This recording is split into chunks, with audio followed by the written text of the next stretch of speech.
हैदराबाद में जमीन के विवाद से रेवंत रेड्डी सरकार का मेगा आईटी प्रोजेक्ट भारी विवादों में फंस गया है। रेवंत रेड्डी सरकार ने काचा गाची बोवली जंगल की 400 एकड़ जमीन पर आईटी हब बनाने का फैसला किया तो हंगामा मच गया। सरकार के आईटी पार्क बनाने का विरोध हो रहा है। हैदराबाद यूनिवर्सिटी के छात्रों और टीचर्स ने प्रोटेस्ट में लीड ली थी। अब कई सेलिब्रिटीज भी विवाद में कूद पड़े हैं। राहुल गांधी को भी घेर कर पूछा जा रहा है कि क्या यही है मोहब्बत की दुकान। काचा गाची बोवली की जमीन का विवाद तेलंगाना की राजनीति तक सीमित था।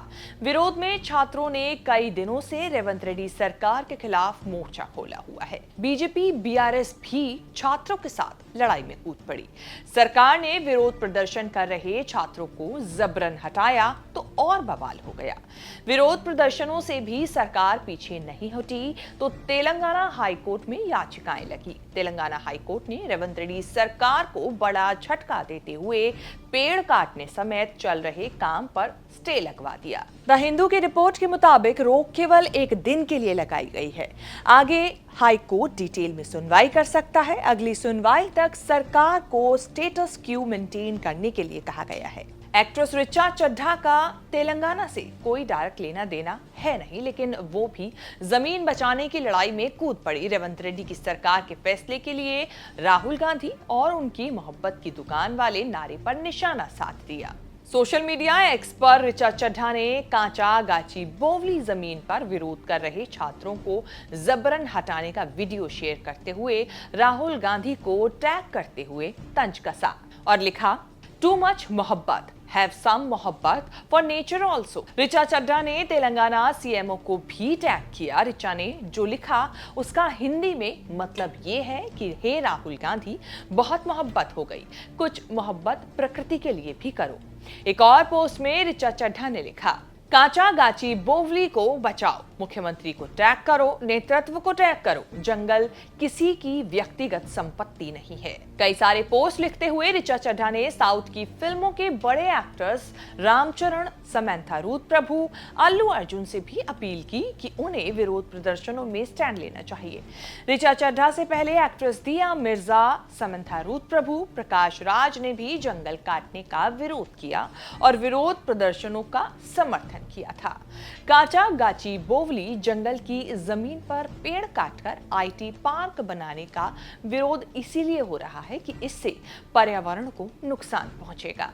इकोसिस्टम खराब होगा। जिस जंगल को काटा जा रहा है वो घने पेड़ों, घास के मैदान, वनस्पतियों वाला एक बड़ा जंगल है। बफेलो और पीकॉक लेक भी है और वाटरफॉल भी। जंगल की चट्टानों को मशरूम रॉक कहा जाता है। दावा है कि जंगल 237 प्रजातियों के पक्षियों, जंगली जानवरों का बसेरा है। तेलंगाना के बीजेपी सांसदों ने शिक्षा मंत्री धर्मेंद्र प्रधान से मिलकर रेवंत रेड्डी सरकार की शिकायत की। बीजेपी सांसद कोंडा विश्वेश्वर रेड्डी ने पर्यावरण मंत्री भूपेंद्र यादव से मांग की है कि काचा गाची बोवली गांव की 400 एकड़ जमीन वन भूमि है। वन संपदा को संरक्षित करने के लिए केंद्र सरकार कदम उठाए। काचा गाची बोवली गांव विश्वेश्वर रेड्डी की लोकसभा सीट चेवेल्ला के अंदर आता है। काचा गाची बोवली की जमीन का विवाद पिछले रविवार को शुरू हुआ था, जब जमीन की सफाई के लिए बुलडोजर पहुंचे थे। काचा गाची बोवली में 400 एकड़ की जमीन हैदराबाद यूनिवर्सिटी के पास है। दावा किया जा रहा है कि यूनिवर्सिटी की जमीन सरकार नीलाम कर रही है। तब से छात्रों ने हंगामा मचाया हुआ है। सरकार सख्ती से निपट रही है। तेलंगाना सरकार कह चुकी है कि जमीन यूनिवर्सिटी की नहीं है। विरोध प्रदर्शन की आग बीआरएस बीजेपी ने लगाई है। बीआरएस ने भी कांग्रेस की मोहब्बत की दुकान बोलकर राहुल गांधी और रेवंत रेड्डी पर निशाना साधा था। रंगारेड्डी जिले की काचा गाची बोवली की जमीन पर आईटी पार्क बनाने का काम करीब 9 महीने से चल रहा है। जून 2024 को तेलंगाना इंडस्ट्रियल इंफ्रास्ट्रक्चर कॉरपोरेशन यानी कि TGIIC ने आईटी पार्क और इंफ्रास्ट्रक्चर डेवलपमेंट के लिए जमीन के इस्तेमाल का प्रपोजल सरकार को भेजा था।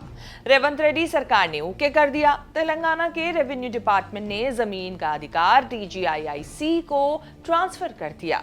आरोप लग रहे हैं कि वन भूमि के लिए केंद्र सरकार से मंजूरी नहीं ली गई।